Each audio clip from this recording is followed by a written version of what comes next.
అందరికి నమస్కారం అండి. 3 బిహెచ్‌కే ఫస్ట్ నా బాధ్యత ఈ అందమైన ఫ్యామిలీని మీకు ఇంట్రడ్యూస్ చేయాలి. కానీ నాకు ముందు వాళ్ళొచ్చి ప్రతి బాల్ సిక్సర్ కొట్టి మీ ముందు ఆల్రెడీ ఇంట్రడక్షన్ ఇచ్చుకున్నారు తనకి. But I'll still do it again. Shanti talkies Arun విశ్వ. అతనికి సెకండ్ ఫిల్మ్, కానీ he is a very promising and exciting producer. అతని గురించి చాలా విషయాలు చెప్పాలి, నేను టిడ్బిట్స్‌గా చెప్తాను. అతనికి నాకు చాలా సిమిలారిటీస్ ఉన్నాయి, ఎందుకంటే అతను కమల్ హాసన్ ఫ్యాన్ని. అతనికి మణిరత్నం అంటే చాలా ఇష్టం. అతను మణిరత్నం గారి దగ్గరికి వెళ్ళి నాకు ఉద్యోగం ఏంటి, నేను అసిస్టెంట్ డైరెక్టర్గా చేరతానని చెప్పాడు. మా సార్ అతని దగ్గర ఇండస్ట్రీ నీడ్స్ గుడ్ ప్రొడ్యూసర్స్, వెళ్ళి మంచి సినిమాలు తీయండి అని పంపించారు. చాలా మంచి పని చేశారు ఆయన. ఆ రోజు ఆ సలహా ఇవ్వకపోయి ఉంటుంటే ఈరోజు 3 బిహెచ్కే నా చేతికి వచ్చి ఉంటుందో నాకు తెలియదు. సో అరుణ్ విశ్వ, I'm so proud of your growth as a producer, and I'm so proud of how you believed in this content. Speaking of content, ఈ సినిమా ఒక రియల్ లైఫ్ నుంచి వచ్చే కథ. సింపుల్గా చెప్పాలంటే అండి, ఈ సినిమా చూసిన తర్వాత మీకు నచ్చుతుందా నచ్చదా, ఎన్ని 1000 కోట్లు చేస్తా నాకు తెలియదు. But what I experienced I can tell you, and that's where I feel my responsibility లైస్. ఈ సినిమా స్క్రిప్ట్ ఫస్ట్ టైం చదివినప్పుడు కానీ, ఈ సినిమా ఫస్ట్ టైం సినిమా చూసినప్పుడు కానీ,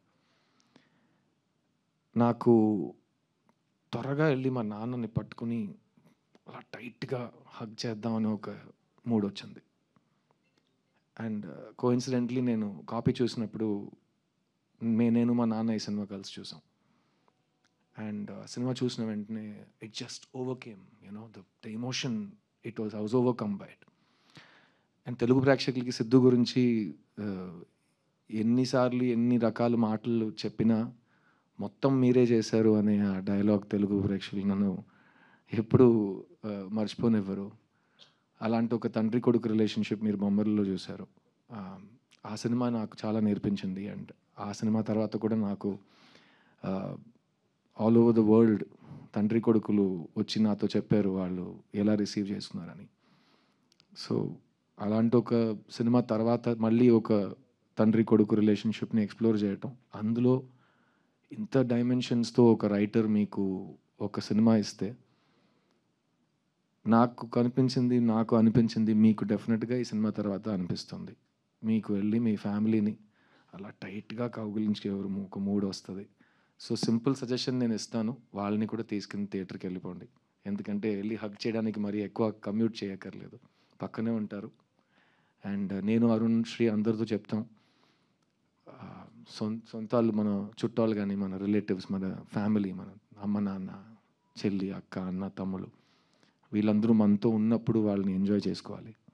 వాళ్ళని ఎంత ప్రేమిస్తున్నామని వాళ్ళకి తెలియాలి, వాళ్ళకి చెప్పాలి మనం. అలాంటి ఒక సాఫ్ట్ కవిత ఈ 3 BHK. Shri Ganesh is a great writer. అతని first film is one of the best debuts in Indian cinema. 8 తోటాకల్ అంటే 8 bullets అని మీనింగ్ దానికి.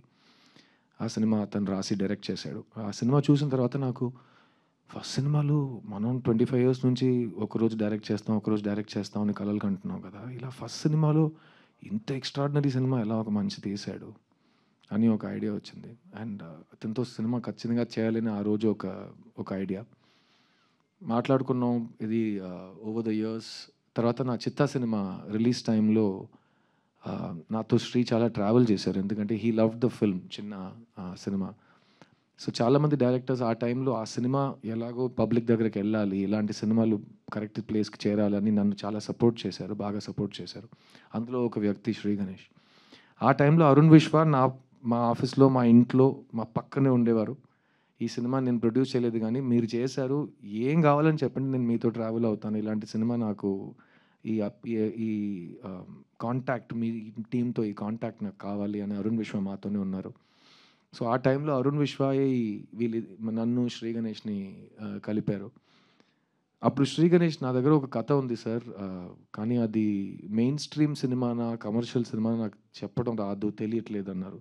సరే మీకు తెలియట్లేదు శ్రీ గణేష్, ప్రపంచంలో ఎవరికైనా 100% తెలుసా ఒక సినిమా మెయిన్ స్ట్రీమ్ సినిమానా అని? తెలియదు కదా. సో మీ స్క్రిప్ట్ ఇవ్వండి, నేను చదివి చెప్తాను, నాకు నచ్చితే అది నాకు మెయిన్ స్ట్రీమ్, నాకు కమర్షియల్, నాకు బ్లాక్ బస్టర్. సో నేను చదివి నేను డెసిషన్ తీసుకుంటాను. స్క్రిప్ట్ బుక్ చదివాను. చదివిన తర్వాత నాకేం అనిపించింది నేను ఆల్రెడీ మీతో షేర్ చేశాను. వెంటనే వెళ్ళి మా నాన్నని హగ్ చేయాలనిపించింది. ఆ కథని మేము 3 BHKగా తీసాం. అండ్ ఆ సినిమా ఈరోజు మీ ముందుకు వచ్చిందంటే దానికి ముఖ్యమైన కారణం ఈ సినిమా, ఈ ఫ్యామిలీ. ఈ సినిమాలో హీరో లేడు, హీరోయిన్ లేదు, విలన్ లేడు, స్మాలర్ రోల్, బిగ్గర్ రోల్ ఇదంతా ఏం లేదు. ఈ సినిమా స్క్రిప్టే హీరో, ఈ సినిమా స్క్రిప్టే హీరోయిన్, ఈ సినిమా స్క్రిప్టే అంతా. అండ్ ఆ స్క్రిప్ట్ దేని గురించి అంటే ఈ ఫ్యామిలీ గురించి. సో ఈ సినిమాకి ఈ ఫ్యామిలీ అంతా. అండ్ ఆ ఫ్యామిలీలో నాకు ఫ్యామిలీ అంటే అమ్మ నాన్న. చిన్నప్పుడు మా అమ్మ నాన్న ఒక యంగ్ కపుల్, 2 పిల్లలు. వాళ్ళు అన్ని రిస్కులు తీసుకొని సొంత ఇల్లు కావాలని మొత్తం రిస్క్ చేసి ఒక ఇల్లు కట్టడం మొదలెట్టారు. అది 1.5 years పడుతుందని అనుకుని 3.5 years పడింది. అప్పుడు మా అమ్మతో వెళ్ళి ఆ సైట్ చూడటం, అర్థం కాని వయసు, కానీ అమ్మ మొహంలో ఒక చిన్న టెన్షన్ కనిపించేది. అండ్ తర్వాత మా నాన్న వేరే ఊర్లో టూర్లో ఉండేవారు. సో నైట్ ఫోన్ చేసి ఏంటి వెళ్ళి చూసావని అడిగేవారు ఆయన. వెళ్ళి చూశానండి, ఒక్క మనిషి ఉన్నాడు, ఒక్కొక్క బ్రిక్ తీసి పెడుతున్నాడు. ఏంటి ఒక్క మనిషి వచ్చాడా, అన్ని డబ్బులు తీసుకున్నారు కదా, కాదు ఒక్కడే వచ్చాడు, ఈ రేట్లో వెళ్తే ఈ ఇల్లు ఎప్పుడు కడతాం అని ప్రతిరోజు బడ్జెట్ గురించి, ఫ్యూచర్ గురించి, అన్సర్టనిటీ గురించి, పిల్లల గురించి ఆ ఆలోచన, ఆ డిస్కషన్స్ ఇవన్నీ మేము చిన్నప్పుడు చూసాం. అలాంటి ఒక తల్లిదండ్రి వాళ్ళు చూసే కళలు, పిల్లల కోసం చూసే కళలు, ఫ్యామిలీ కోసం చూసే కళలు, మనం అందరం అలాంటి ఒక అప్బ్రింగింగ్ నుంచి వచ్చాం మిడిల్ క్లాస్లో. అలాంటి ఒక తల్లిదండ్రి ఈ సినిమాలో వాసుదేవన్ శాంతి. ఈ సినిమాలో మీకు కాదు సిద్ధు, నాకు మెయిన్ క్యారెక్టర్స్ ఎవరో చెప్పు, నాకు ఇప్పుడే చెప్పు అని మీరు నన్ను అడిగితే, ఈ సినిమా మెయిన్ క్యారెక్టర్స్ ఈ ఇల్లు, కానీ ఇల్లులో వాసుదేవన్ శాంతి వీళ్ళిద్దరు. So Sarath sir and Devyani ma'am ఈ సినిమాలో రావటం నాకైతే లైఫ్లో నేను మర్చిపోలేని ఒక అదృష్టం కలిగినట్టు ఒక ఫీలింగ్. ఎందుకంటే ఇది నా 40th ఫిల్మ్. ఈ సినిమా అనౌన్స్ చేసిన రోజు సిద్ధార్థ్ 40 అని అనౌన్స్ చేసాం. సిద్ధార్థ్ 40 అనే పేరు పెట్టిన సినిమాలో సిద్ధార్థ్ కంటే 40 times బిగ్గర్ స్టార్స్ ఇద్దరు వచ్చి కలిసి ఆ సినిమాలో పనిచేయటం సిద్ధార్థ్ కలిగిన అదృష్టం అని నేను చెప్తాను. అండ్ ఈ 40 సినిమాల్లో తెలుగు ప్రేక్షకులకి మ్యాక్సిమం హ్యాండ్ ఉంది in making me what ever I'm today. ఎందుకంటే సిద్ధులో ఉన్న వాల్యూ ఫస్ట్ తెలుగు ప్రేక్షకులు చూశారు. అండ్ ఇంకా సిద్ధుకు చూపించే ప్రేమ మ్యాక్సిమం తెలుగు ప్రేక్షకులు చూపిస్తారు. అది ఎప్పుడు మారకూడదు, ఎప్పుడు మారదు కూడా. కానీ ఈ 3 BHK సినిమా, ఈ వాసుదేవన్ శాంతి బ్యూటిఫుల్ ఫ్యామిలీ, ఆ ఫ్యామిలీలో ఒక తల్లి తండ్రి, ఒక అన్న చెల్లి, వాళ్ళు లైఫ్లో ప్రతి ఫేజ్లో మనకు ఒక సొంత ఇల్లు ఉంటే బాగుంటుందని చూసే కళలు ఈ సినిమా. అండ్ అరుణ్ విశ్వ చెప్పినట్టు మీకు ట్రైలర్ నచ్చితే కనుక మీరు ఈ సినిమాని ట్రై చేయొచ్చు. ఎందుకంటే చాలామంది అడుగుతున్నారు ఈ సినిమా ఖచ్చితంగా చూసి తీరాలంటే మీరేం చెప్తారు. ఏ సినిమా ఖచ్చితంగా చూసి తీరాలనేది కాదండి. ఎందుకంటే అది బేసిక్ నెసెసిటీ కాదు. అది మీరు మాకు ఇచ్చిన ఒక when you show kindness and you see a film, we are very lucky because it is your hobby. It is my livelihood but it is your hobby. So ఈ సినిమా మీరు ఎందుకు చూడాలని మీకు తెలుసు. ఒక ట్రైలర్ చూస్తే మీకు కనెక్ట్ అయితే మీరు చూస్తారు. ఈ సినిమా చూసి ఇంకో విషయం నేను చెప్పగలను. ఏంట్రా నా స్టోరీని వీళ్ళెలా కొట్టేశారు అని మీకు అనిపిస్తుంది. ఎందుకంటే నాకు అది అనిపించింది. ఈ శ్రీ గణేష్ నేను ముందు కలవలేదు కదా, మా ఇంట్లో జరిగిన విషయం వీడికిలా తెలుసు అని నేను ఆలోచించాను. సో అది డెఫినెట్గా మీకు థియేటర్లో కలుగుతుంది. అండ్ యాజ్ అ ఫ్యామిలీ మేము చాలా చాలా లవ్ చేసి ఈ సినిమాని తీసాం. సో దాని గురించి నేను మాట్లాడవచ్చు. ఎందుకంటే అది హైప్ కాదు, అది ట్రూత్. ఈ సినిమాలో నాకు చెల్లిగా మీతా రఘునాథ్ వచ్చి పనిచేశారు. ఈ సెట్లో వాసుదేవన్ శాంతి, ఆర్తి, ప్రభువే మీకు కనిపిస్తారు, మాకు కనిపించారు. కానీ ఈ శరత్ కుమార్, దేవ్యాని, మీతా, సిద్ధార్థ్ ఎవరికి కనిపించలేదు. సో మేము పలకరించిన విధానం సెట్లో మెయిన్గా వీళ్ళిద్దరు పెద్ద స్టార్స్, కానీ ఒక షార్ట్ ఫినిష్ అయితే వాళ్ళు అక్కడే ఉంటారు, వ్యాన్కి వెళ్ళరు, ఫోన్లో మాట్లాడరు, అక్కడే కెమెరా పక్కనే కూర్చుంటారు. ఎందుకంటే వాళ్ళు ఫిల్మ్ టైం నుంచి షూటింగ్ చేస్తున్నారు కదా. సో అప్పుడు టక్కమని షార్ట్ రెడీ అవుతుంది, వెంటనే మీరు వెళ్ళి కెమెరా ముందు రిహర్సల్ చూడాలి. అప్పుడు క్యారవాన్స్ ఉండవు, అందరూ కలిసి బ్రేక్లో ప్యాక్ ఆడటం, భోజనం చేయటం, పాటలు పాడుకోవటం, హ్యాపీగా ఫ్యామిలీలా బిహేవ్ చేయటం, అదంతా చాలా కామన్ ఆ టైంలో. ఇప్పుడు టెక్నాలజీ ఎంతో వస్తే ఫ్యామిలీస్ చాలా సెపరేట్ అయిపోతున్నాయి, అలాగే ఫిల్మ్ సెట్స్ కూడా. కానీ ఈ సెట్లో శరత్ సార్, దేవ్యాని గారు అనుకున్నారు కాబట్టి ఈ సెట్లో అందరు ఈక్వల్. సీనియర్ జూనియర్ ఏం లేదు, వేర్ ఆల్ వన్ ఫ్యామిలీ అనే ఆ ఫీలింగ్ వాళ్ళే మాకు ఇచ్చారు. అండ్ నన్ను మిగతాని నిజంగా వాళ్ళ సొంత పిల్లలుగా చూసుకున్నారు ఈ సెట్లో. అండ్ చైత్ర ఆల్రెడీ మీరు చూశారు. ఫస్ట్ ఆఫ్ ఆల్ ఈ దేవగాడు మైక్ పట్టుకుని మాట్లాడితే పాడితే ఆడ తర్వాత ఎవరు పాడాలి ఎలా పాడతాం అని మనకు ఒక ఐడియా వస్తుంది. తర్వాత మిగతా మైక్ పట్టుకుని ఇంకో సిక్సర్ కొట్టింది. తర్వాత చైత్ర వచ్చి పాటలు పాడి ఇది చేసి ఇంత చక్కటి తెలుగు అందరు మాట్లాడటం నాకైతే, ఎందుకంటే నాకు నా సరస్వతి తల్లి ఇచ్చిన వరం. నాకు ఫస్ట్ డే నుంచి తెలుగు అయితే నాకు it's been like my own tongue. అది ప్రీవియస్ జన్మమా ఏంటో నేను ఆల్రెడీ చాలాసార్లు చెప్పాను. సో ఈ తమిళ్లో సుబ్రహ్మణ్య భారతి సుందర తెలుగు అంటారు ఆ టైంలో తెలుగుని. కర్ణాటక సంగీతంలో తెలుగు ఉంటుంది. చాలా ఈజీగా మీరు దాన్ని వినగానే సాహిత్యం ఏంటి, స్వరం ఏంటి మీరు ఈజీగా ఐడెంటిఫై చేయొచ్చు. అలాంటప్పుడు ఆ బ్యూటిఫుల్ తెలుగుని వీళ్ళు ఇంత ఎఫర్ట్ తీసుకుని ఇంత ప్రేమతో మీ ముందు మాట్లాడుతుంటే నాకు చాలా గర్వంగా అనిపించింది. ఎందుకంటే వీళ్ళు నాతో చెన్నై నుంచి వచ్చారు అండ్ మీ ముందు వీళ్ళు మీ ఆశీర్వాదాల కోసం వెయిట్ చేస్తున్నారు. And so thank you Chaitra, Meetha, Devani ma'am, Sarath sir for being the best family that God he's given me after my family. And మా అమ్మ నాన్నకి ఇలాంటి సినిమాలు చాలా ఇష్టం. ఎందుకంటే ఫ్యామిలీలో మంచి ఫ్యామిలీ సినిమా తీయాలని అనే ఉద్దేశం ఉంటుంది, కానీ అది కుదరటం చాలా కష్టం. మీకే తెలుసు ఒక మంచి ఆనెస్ట్ ఫ్యామిలీ ఫిలిం తీయడం ఎంత కష్టమో. సో అలాంటి ఒక మంచి ఫ్యామిలీ ఫిలిం శ్రీ గణేష్ రాశాడు. అతను చూసిన లైఫ్, అతని ఫ్యామిలీ నుంచి స్టోరీస్ తీసి. అండ్ ఇప్పుడు ఇందాక ఎవరు ట్రైలర్ చూసినా ఒకే రియాక్షన్ అంటున్నారు. ట్రైలర్ తర్వాత ఒక చాలా ఒక హెవీ ఇమోషన్ ఉంది, సినిమా అలా ఉండబోతుందా అని అడుగుతున్నారు. ఈ సినిమా ఒక ఎమోషనల్ ఫ్యామిలీ డ్రామా అండి, కానీ ఇందులో హోప్ ఉంది. సో ఖచ్చితంగా మీరు థియేటర్ నుంచి బయటకు వెళ్ళేటప్పుడు ఒక మంచి పాజిటివ్ హ్యాపీ హోప్తో వెళ్తారు థియేటర్ నుంచి. అండ్ మళ్ళీ ఈ చెప్తున్నాను, మొత్తం సినిమా మీకు ఎలా నచ్చుతుందో నచ్చదో అది నా place, it's not my place to tell you. ఎందుకంటే ఇవాళ ఆడియన్స్ ఒక్క వ్యక్తి ఒక్క థియేటర్లో కూర్చునే వ్యక్తులు కాదు. ఆడియన్స్ అంటే 1,00,00,000 మంది. ఎవరికైనా ఎక్కడైనా ఏ ఆలోచన అయినా రావచ్చు ఒక సినిమా గురించి. So each individual audience Hess become important. We can watch in the theatre, we can watch on the phone. Democracy of consumption వచ్చేసింది. కానీ ఈ సినిమా మాకైతే మేము ఫస్ట్ డే థియేటర్లో వచ్చి సినిమా చూస్తాం. ఎందుకంటే మేము కుటుంబంగా ఒక ఫ్యామిలీతో సహా ఈ సినిమా తీసాం. సో అలాగే ఫ్యామిలీతో సహా ఈ సినిమా వచ్చి చూస్తాం. ఈ సినిమాలో పనిచేసిన టెక్నీషియన్స్ ఎంత కష్టపడి పనిచేశారనేది మన అందరికీ అనవసరం, కానీ ఎంత ప్రేమతో పనిచేశారని నేను చెప్పే బాధ్యత నాకు ఉంది. ముఖ్యంగా చెప్పాలంటే cameraman Dinesh Krishnan and Jithin స్టానిస్లాస్.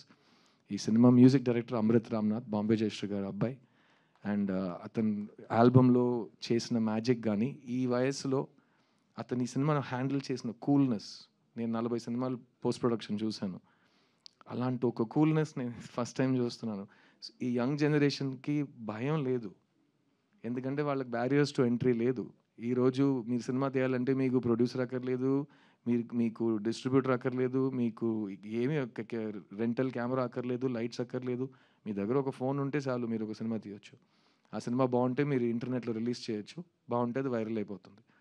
So వాళ్ళకి భయమే లేదు. సో ఒక ఊరోడిని అడిగాను, నీ డ్రీమ్ ఏంట్రా అంటే, ఒక్క డ్రీమ్ కాదు సార్ చాలా ఉన్నాయి అన్నాడు. కాదురా ఏంటి డ్రీమ్ అంటే, డైరెక్ట్ చేస్తావా? చేస్తా. ఓకే, అయితే నీ డ్రీమ్ డైరెక్షన్ చేస్తా.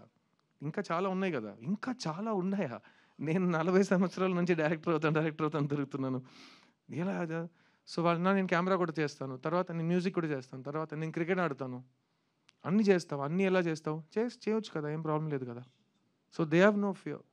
అండ్ అలా ఉన్నప్పుడు యంగ్స్టర్స్ అమృత్ దేవాని రికగ్నైజ్ చేయటం, అరుణ్ విశ్వ దేవాని రికగ్నైజ్ చేయటం, దేవా ఇక్కడికి వచ్చి తెలుగు హిప్ హాప్ ఎవరు పట్టించుకోలేదని తిట్టడం, అన్నీ చాలా బాగున్నాయి, నాకు నచ్చినాయి. ఎందుకంటే hip hop is the music of the people. మీకు కోపం వస్తే మీరు తిట్టాలి. ఎలా తిడతారంటే, ఇతను వచ్చి చెప్పాడు కదా, ఆ దేవుడు అడ్డుకున్నా నా శ్వాస లాగుతున్నా అంట. ఆగిపోను నేను ఆగిపోను చిన్న, ఆ దేవుడు అడ్డుకున్నా నా శ్వాస లాగుతున్నా. ఎంత ధైర్యం అండి ఒక సోల్కి అలాంటి ఒక మాట చెప్పడం. Deva, I'm so proud of you. And hip hop will grow, you will grow. Always be the same, always be original and don't ever give up. Yeah. ఈ సినిమా గురించి ఇంకో ముఖ్యమైన విషయం మీకు చెప్పాలి. We wanted to dedicate this film అండి.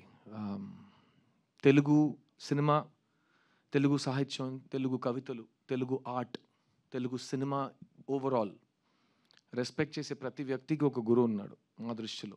కళా తపస్వి K. Vishwanath గారు.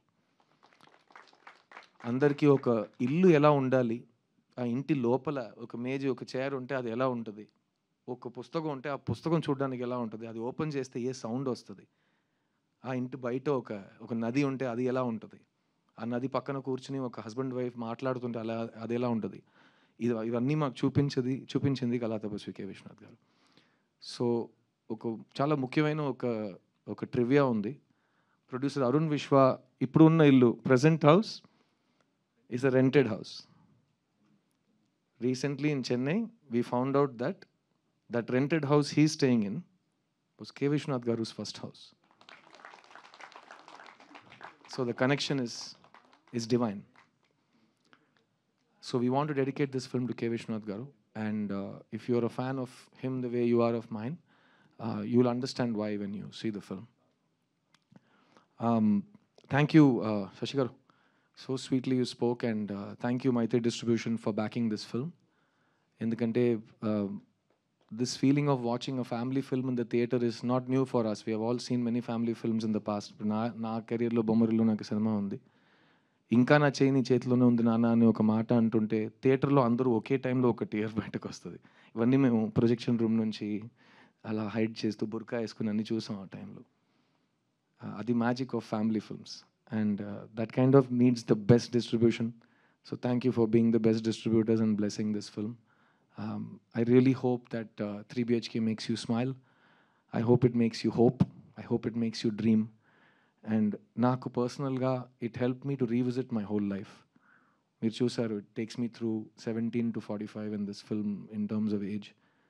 And ప్రతి స్టేజ్ ఆఫ్ లైఫ్లో, ప్రతి చాప్టర్లో ఏదో ఒకటి ఉంటూనే ఉంటుంది కదా. We have already gone through those ages. So మన లైఫ్ని మళ్ళీ ఒక రీక్యాప్ చేసుకుని, మన ఫ్యామిలీని ఈ ఫ్యామిలీతో పోల్చుతూ శ్రీ గణేష్ మా అందరికీ ఒక క్లాస్ పీకేసాడు. And we have all discovered our selves, and we had so much time and effort and love that went into it. And it was a very very special feeling for all of us.